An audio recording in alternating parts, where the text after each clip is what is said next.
Afinal, quem é esse tal de Apolo? Esse cara parece que vai ser uma pedra no sapato da Associação de Heróis. E hoje eu vou mostrar pra vocês que ele pode sim ter alguma relação com o God. Vem comigo.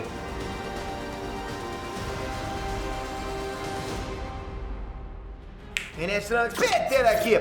Galera, desde que pararam, de publicar a webcomic de One Punch Man, ficou a expectativa se o mangá iria andar com as próprias pernas ou se ele iria adaptar fielmente a webcomic, E à medida que a luta contra a Associação de Monstros ia acontecendo, a gente percebe que foi a primeira opção. Ou seja, o mangá agora é uma obra independente. Teve muita coisa nova no mangá que o webcomic não mostrou. Inclusive a aparição do grupo de Tsukuyomi, que queria usar a Psychos como uma cobaia. Só que tem um cara nesse grupo que é bem intrigante. E esse cara é o Apollo, que é exatamente o paranormal mascarado que apareceu para comprar a Psychos. Sim! Você ouviu bem, eu falei comprar. E hoje a gente vai falar um pouquinho mais sobre ele, sobre esse cara que com certeza ele vai ser muito importante pro decorrer da obra, pros próximos episódios. Da mesma forma que o teu like é importante pro decorrer da nossa história, Aqui no canal, a gente precisa também do seu like é gasosa desse carro aqui, obrigado de coração, galera. Tamo junto sempre, não se esquece, se você não tá inscrito aqui, se você quer ficar por dentro do que acontece nos animes, nos super-heróis, nos quadrinhos, nas sagas, no cinema, é aqui. Muito tempo junto com vocês nessa estrada. Então conto com o teu like pra você ficar sempre por dentro. Valeu, galera, vamos lá. Bom, só pra vocês ficarem por dentro, eu vou fazer uma breve contextualização. Acho que é importante pra gente seguir, pra vocês entenderem. Depois que acabou a guerra contra a Associação dos Monstros, a Associação de Heróis removeu os direitos humanos da Psychos para que ela fosse categorizada como um monstro. E ela sendo um monstro, ela poderia, por exemplo, ser vendida ou até utilizada em estudos científicos.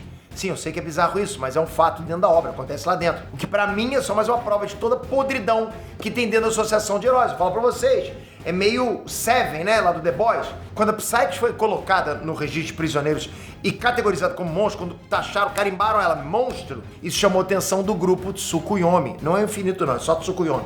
Que é o mesmo grupo que no passado comprou a Tatsumaki para ser usada como cobaia de experimentos científicos até ela ser salva pelo Blast. Você conhece essa história, O Blast, o Number 2, salvou ela. Ele foi responsável pelo salvamento dela, ou seja, ela teve contato com o Blast. São histórias antigas.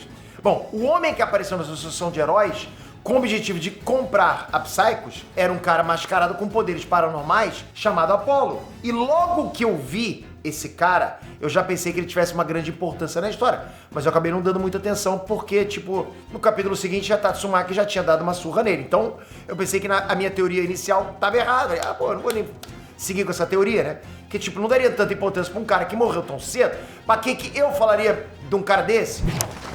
Mas é aí que tá. Ele não morreu. No capítulo 179, ele e um outro paranormal que estava infiltrado no grupo da Fubuki fugiram depois de serem derrotados pela Tatsumaki. E foi durante a fuga que a gente descobriu que o nome dele era Apolo. Isso aí, muito bem. Agora, para vocês lembrarem nessa teoria sobre ele, é bom vocês lembrarem da teoria que eu falei na nossa análise do capítulo 176. O Apollo chegou como representante do grupo Tsukuyomi. Só que esse grupo no passado fez com a Tatsumaki a mesma coisa que eles queriam fazer com a Psychos. Ou seja, eles queriam saber como que o poder psíquico realmente funcionava. No capítulo 178, quando aparece aquele paranormal infiltrado no grupo Fubuki, a gente percebe que ele tem uma cicatriz na lateral da cabeça. Então, provavelmente, os paranormais artificiais passam por um tipo de cirurgia no cérebro. Tipo a lobotomia, E dentro deles eles colocam alguma coisa que em condições naturais só os paranormais naturais têm. Só que a marca que o Apollo tem no meio da testa é muito diferente da cicatriz que aquele cara infiltrado tinha. Então a gente tem que entender, de se convir que aquela marca na testa dele não se parece nem um pouquinho com uma cicatriz. Então eu vou repetir um detalhe que eu falei naquela teoria do capítulo 176, que conecta os paranormais ao God, ok? Vamos lembrar. Vocês se lembram que no laboratório onde a Tatsumaki foi salva, tinha um dos cubos transmissores que faz com que as pessoas tenham contato com o God? Você lembra disso, não lembra? Pelo amor de Deus, hein? E vocês se lembram que foi o God quem fez a Psychos ter uma visão do futuro com a Terra sendo destruída pela humanidade? Não é possível você não lembrar, você tá ficando gaga, não é possível. E vocês se lembram também que naquele altar com uma pintura do God, tinham desenhos de pessoas fazendo sacrifícios flutuarem até o God? Lembra disso? Pô, não é possível, Só falta isso. Que o editor eu sei que não lembra de nada, mas você eu sei que lembra. Galera, quem tem o poder para fazer coisas flutuarem? Não são os paranormais?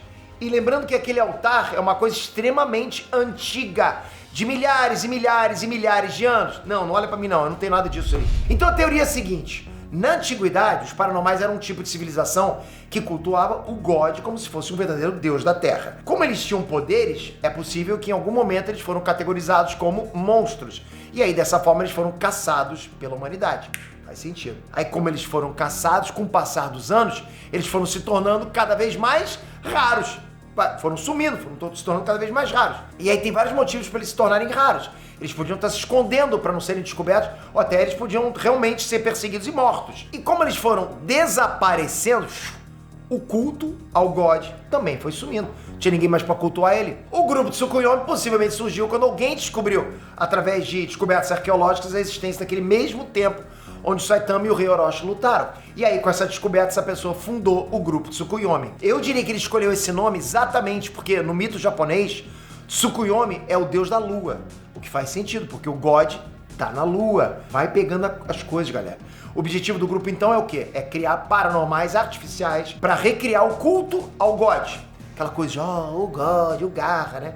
E através desse culto, libertar o God da prisão dele e fazer ele retornar para a Terra. Olha tudo se encaixando. Mas aí vocês perguntam, onde que o Apollo entra nessa história e o que a marca da testa dele tem a ver com isso? Galera, olha bem pra marca na testa dele e me diz se ela não se parece com uma coroa. E não é qualquer coroa, é uma coroa de espinhos. Quem que na nossa história usou uma coroa de espinhos? Pois é, quem usou foi Jesus. Ou seja, essa é a forma que o autor criou para dizer que o Apollo, na verdade, quer ser muito mais do que um avatar do God. Ele quer ser o Messias, o mensageiro da vontade do God na Terra. Percebe como tem um background grande atrás de tudo que a gente tá vendo? Como os paranormais conseguem ver o futuro, provavelmente eles são os únicos que conseguem ver e se comunicar com o God sem os cubos. Da mesma forma que a Fubuki viu o God quando ela tentou acessar a mente da Psychos, o Apollo, quando foi transformado em paranormal, provavelmente viu o God e bateu um papo com ele. Não deve ser à toa que foi ele quem tentou diretamente comprar a Psychos. Ele tem um interesse pessoal nisso tudo, galera. Mas a questão que fica é, o God tá de acordo com isso? Será que o culto ao God acontecia por admiração ou por medo? O que você acha? Porque uma coisa é cultuar alguém por acreditar nesse alguém, outra coisa é fazer isso mediante ameaça. Ter medo, realmente, temer por ameaça. Então pode ser que ele seja só mais um que o God está manipulando. De qualquer forma, fico muito feliz que tenham preservado ele para usar mais tarde, porque expande mais o One Punch Man do que já havia acontecido no webcomic. E você, suas considerações sobre essa teoria, tem embasamento? Embasamento tem, né? O que você acha? Viajei muito na maionese? Não viajei tanto assim, né? Não falei que vai aparecer o The One Above All, não falei que vai aparecer Darkseid, nada disso, né? Nem Mephisto, né? Então comenta aqui embaixo. Toca aqui, se inscreve no canal, ativa o sininho, tamo junto pra caramba. Mas você tem que estar aqui, galera. É muito importante você nesse canal pra gente continuar conversando sobre isso. E eu vou trazer mais informações sobre o One Punch Man já. Valeu, galera. Até a próxima. Fui!